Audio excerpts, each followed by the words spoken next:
My name is Scott Rowe. I'm out here today with Master Services. We're out here at Lenoir City High School. They've got some issues with their water getting into their dugout.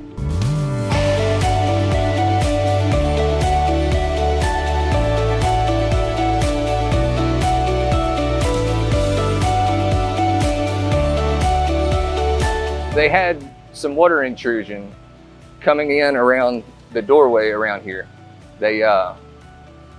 We want to try to stay ahead of that because it will erode that block and cause further damage down the road and create hazardous situations in some cases. We'll take and jackhammer 8 to 12 inches off the front of the wall, and guys will come through, clean that up, and then we drill holes into the wall, what we call weep holes, that allows any water that gets inside of that block to drain through, and it doesn't allow it to build up inside that block and cause further damage from sitting inside that block. Once we get those holes drilled, we come through with what we call CleanSpace wall. It's a 20 mil liner that we put across the wall. We put this up with little fasteners.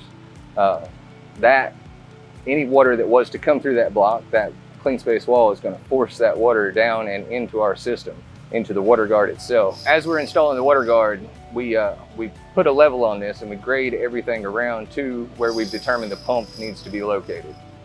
Once everything's graded around there, concreted in, that water is going to flow into that pump, get pumped up and out and away from the building, and so there's no more damage can be caused. Once we've got this thing all cleaned up and everything checked, make sure everything's good to go, we'll return this dugout to the Panthers.